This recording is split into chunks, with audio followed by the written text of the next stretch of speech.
Once upon a time in Italy, there was a very famous animator named Bruno Balanis. Now, Bruno was a genius animator. He was a master of slapstick, and his cartoons were loved by both children and adults alike.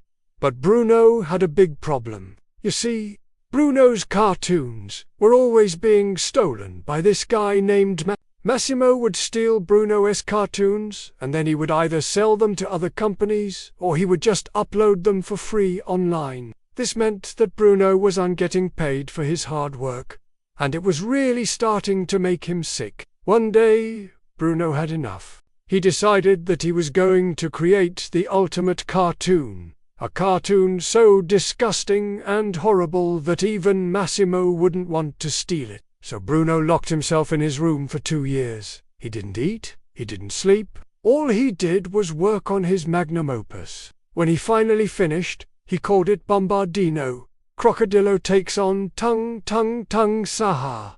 The story goes like this. In a world full of dicks, our hero, Bombardino Crocodilo, is a brave crocodile who sets out on a quest to find the lost city of Goldmember. On his journey, he meets a beautiful princess named Tung Tung Tung Sahur.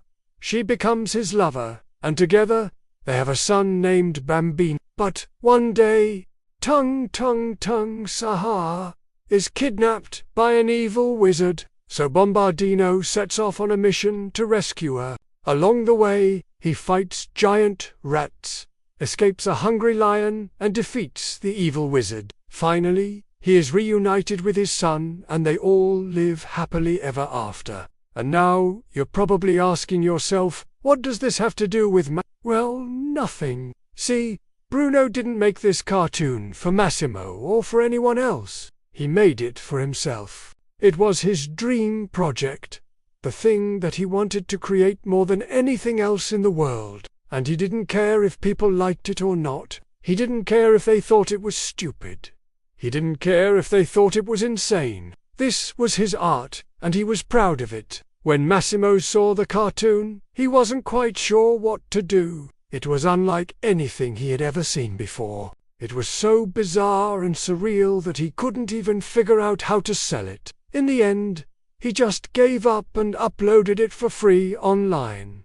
And you know what happened next? Kids loved it. They thought it was the greatest thing ever. They begged their parents to buy them Bombardino toys and Bombardino clothes and Bombardino breakfast cereal. The executives of the company were thrilled. They had never seen anything like it before.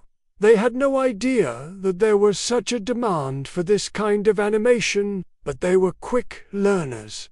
Soon, Bombardino was everywhere. There were Bombardino movies, and Bombardino video games, and Bombardino lunchboxes. And Bruno didn't get a thing. He watched as his creation became a huge success. He saw the kids in the street all dressed up as and he felt nothing.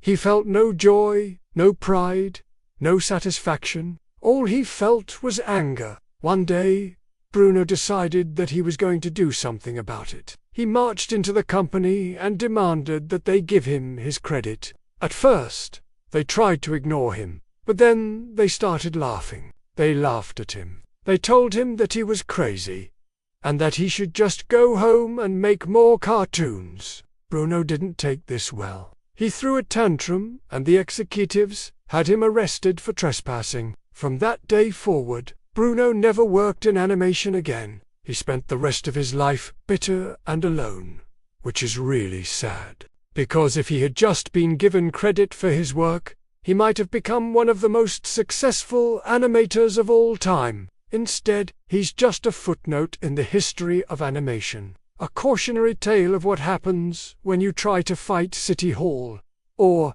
when you try to fight an evil cartoon company. The end.